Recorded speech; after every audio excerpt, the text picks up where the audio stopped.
Most women think pregnancy starts at conception, but your baby is already being affected by how you nourish your body before you even get pregnant. I'm going to give you my 9 reasons to prepare for pregnancy, and I'm going to try to keep it practical and as quick as possible. Reason number 1 is nutrient reserves. We really want to consider for that first trimester experience. A lot of women experience either nausea or food aversion. I know I was very food averse, especially to, ironically, the most nutrient dense foods my entire first trimester.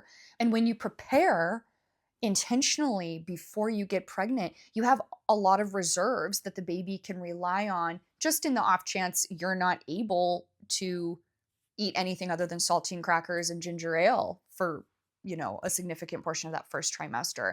So it's really good to consider for that. And you just kind of want to assume you're going to have a difficult time eating and prepare for that accordingly. Number 2 is egg and sperm quality. It takes about 90 days to repair both sperm and egg quality. I know that eggs take a little longer, sperm takes around 74 days.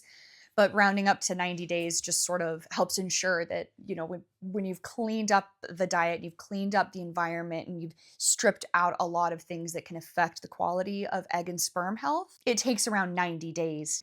Sperm is 50% of this process. 50% of that baby comes from the male partner. This impacts conception, it impacts pregnancy symptoms and the experience of pregnancy overall. It definitely impacts placental health, and it impacts fetal development. Number 3 is it reduces complications down the line. Preparing for pregnancy stabilizes blood sugar, which is really, really important because pregnancy is a hugely metabolic event.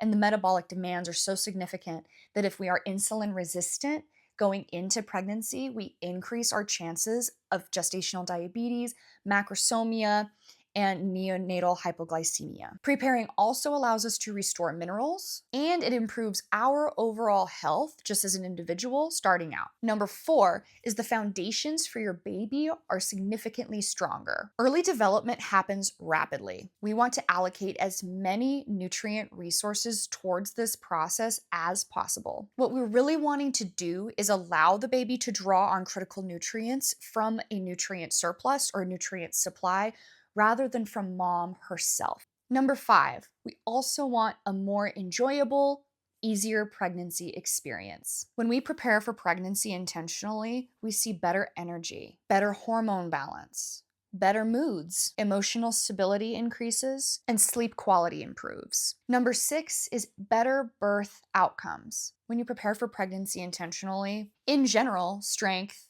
resilience, and endurance improve for mom and baby when preparation is prioritized. Number 7 is postpartum recovery. This is a big one for a lot of us. We see overall improved rates of healing, less severe or dramatic swings in hormones. We also see that milk supply is a lot more reliable. Number 8 is nervous system. Good nutrition helps us to buffer stress.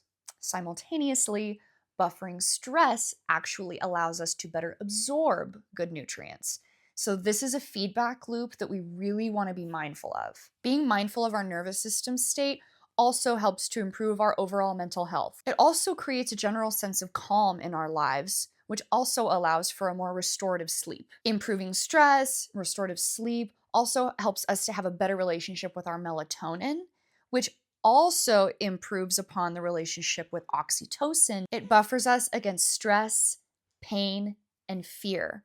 And it's a really, really important part of the pregnancy, the labor, the birth, and the postpartum experience. Number 9 is the final piece that I just kind of threw in there because I think it's arguably one of the most important parts that's non-medical. It's your connection to parenthood. I think that when we intentionally prepare and we actually just participate in the act of intentionality in general, we're setting ourselves up to leave behind an older version of ourselves and enter into a new phase of life, which is critical for embracing parenthood. I think that if we can show a willingness to change in the act of preparation, then it actually sets us up to be able to change into parenthood. And that change into parenthood optimizes connection, not only to our body and to ourself and to our partner, but to our unborn baby. It makes us better people, and I think overall that makes us better parents. I don't want the takeaway to be that this is about perfection, because it's not.